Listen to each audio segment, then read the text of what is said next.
भाई लोग, इंटरनेट पर मुझे एक अजीब केस मिला था। एक कॉलोनी जहां लोग रात के 3 बजे अचानक गायब हो जाते थे। आज मैं आपको वही स्टोरी सुनाने वाला हूं।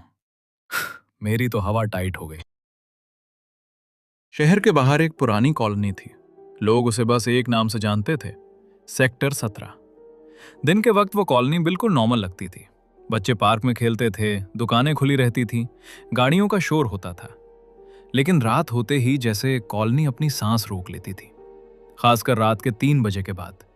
उस वक्त हवा रुक सी जाती थी, कुत्तों का भौंकना बंद हो जाता था और लोग बिना वजह नींद से जाग जाते थे। अर्जुन एक जर्नलिस्ट था।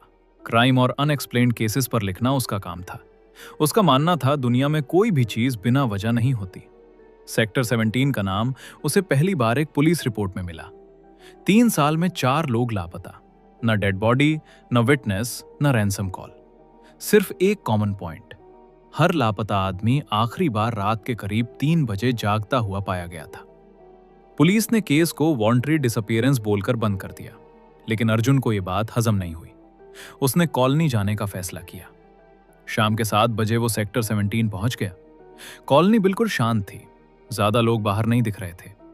एक बुजुर्ग वॉचमैन गेट के पास बैठा था। अर्जुन ने पूछा, यहां रात को सब ठीक रहता है?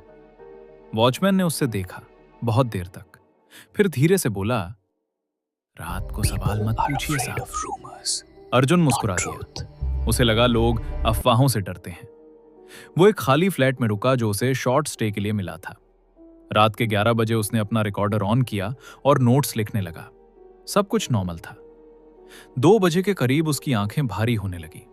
वो बेड पर लेट गया और फिर रात के 3 बजे अर्जुन की आंख अचानक खुल गई, बिना किसी आवाज के, बिना किसी सपने के। उसका दिल तेज धड़क रहा था, जैसे किसी ने उसे जगाया हो।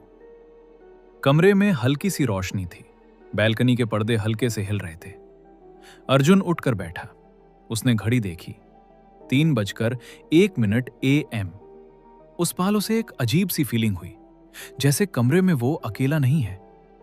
उसने इधर उधर देखा, कोई नहीं था। फिर भी वो फीलिंग जाने का नाम नहीं ले रही थी। अचानक फ्लोर पर किसी के चलने की बहुत हल्की आवाज आई। अर्जुन सीधा खड़ा हो गया। आवाज उसके कमरे के बाहर से आ रही थी, जैसे कोई कॉरिडोर में नंगे पांव चल रहा हो। अर्जुन ने दरवाजा खोला, बहुत धीर। कॉरिडोर में डिम लाइट जल रही थी और उस लाइट के नीचे एक आदमी खड़ा था, बिल्कुल शांत, बिल्कुल सीधा। उसका चेहरा आधा अंधेरे में था। अर्जुन ने पूछा, कौन है? आदमी ने कोई जवाब नहीं दिया। वो बस अर्जुन को देख रहा था, आंख झपके बिना। उस नजर में गुस्सा नहीं था, डर नहीं था, बस इंतजार था। अर्जुन ने एक कदम पीछे लिया और तब उससे महसूस हुआ वो आदमी उससे देख नहीं रहा था, वो उसे पहचाना रहा था, जैसे वो अर्जुन को बहुत पहले से जानता हो। अचानक कॉरिडोर की लाइट बंद हो गई, पूरा अंधेरा। अर्जुन की सांस अटक गई। 2 सेकंड बाद लाइट वापस आई। आदमी वहां नहीं था। कॉरिडोर खाली था, न फुटस्टेप्स, न दरवाजा बंद होने की आवाज, जैसे कुछ हुआ ही नहीं। अर्जुन ने दरवाजा बंद कर लिया। उसके हाथ कांप रहे थे। उसने खुद को समझाया यह सिर्फ नींद का इफेक्ट था, लेकिन फिर उसके फोन की स्क्रीन खुद ब खुद ऑन हो गई। स्क्रीन पर एक मैसेज था, अननोन नंबर। सिर्फ एक लाइन लिखी थी, तुम भी जाग गए हो। अर्जुन का खून जम गया। उसने तुरंत रिप्लाई किया, तुम कौन हो? कोई रिप्लाई नहीं आया। घड़ी देखी, 3:07 AM।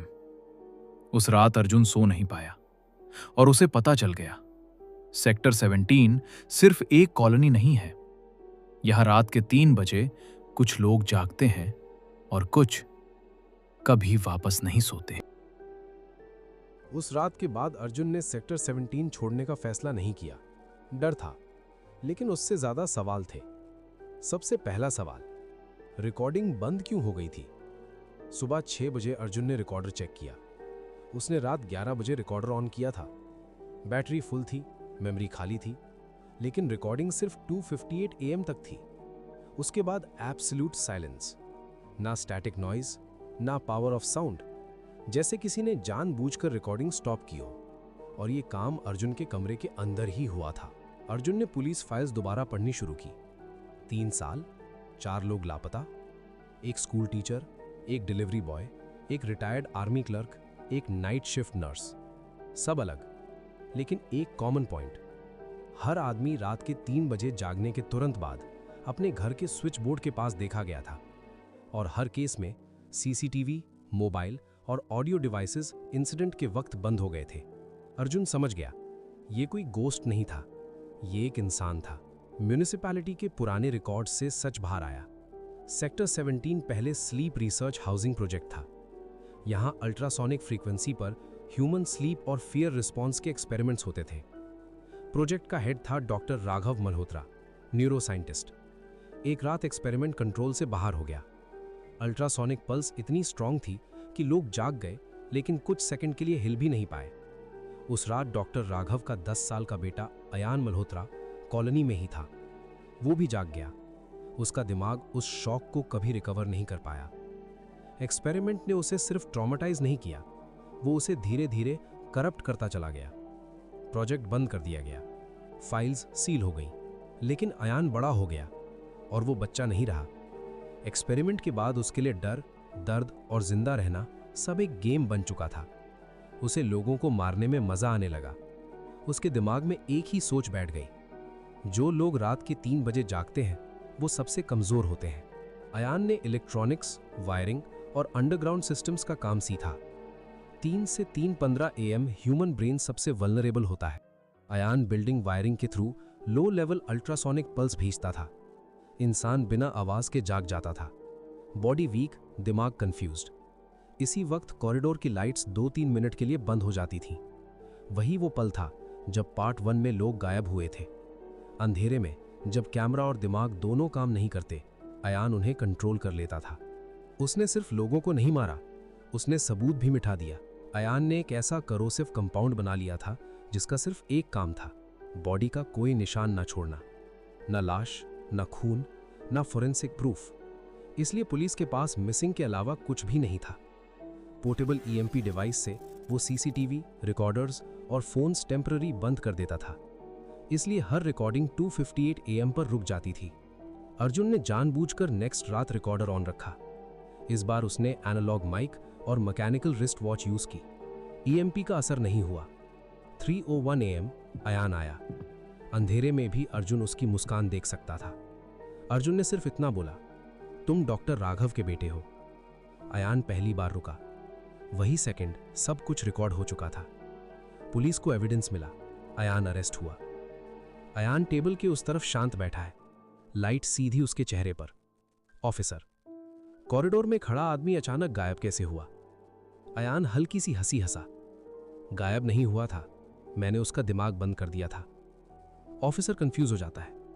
अयान, EMP से आंखें काम करती हैं, पर दिमाग याद रखना भूल जाता है। कोर्ट में अयान ने बिना रिग्रेट के कहा, मुझे लोगों को मारना पसंद था। उनका डर, उनकी आखिरी सांस मेरे लिए एक गेम था। अर्जुन ने अपनी रिपोर्ट का लास्ट सेंटेंस लिखा, कभी कभी सबसे डरावनी चीज भूत नहीं होती, बल्कि वो इंसान होता है जो दर्द से नहीं, मजे से हैवान बन जाता है। दी एंड।